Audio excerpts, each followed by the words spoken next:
how to install Facebook Messenger app on Android phone. So if you want to use the Facebook Messenger app on your Android phone, then you need to install it on your device. So basically in this video, I'll detail how you can easily install the Facebook Messenger app on your Android phone.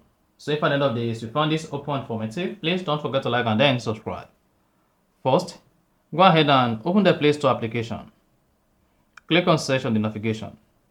Click on search apps and games and search for Messenger. Then you should see Messenger. Click on it. Click on install.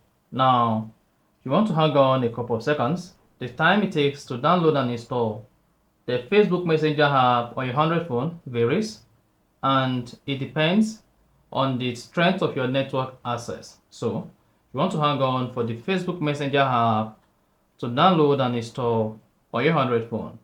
Once the download process is completed, then you should see installation process follow instantly. All of this take less than 2 minutes to complete the installation process. Once it is done, click on open to open the Facebook Messenger app for the first time on your Android phone. And at this point, you'll be prompted to sign into your Facebook account using the Messenger application, or you want to use another profile to sign into your Facebook Messenger. And after that, you can now go ahead and start using the Facebook Messenger app on your Android phone. Just like that. And then you are good. So that's basically how to install Facebook Messenger app on Android phone. If you found this open informative, please don't forget to like and then subscribe.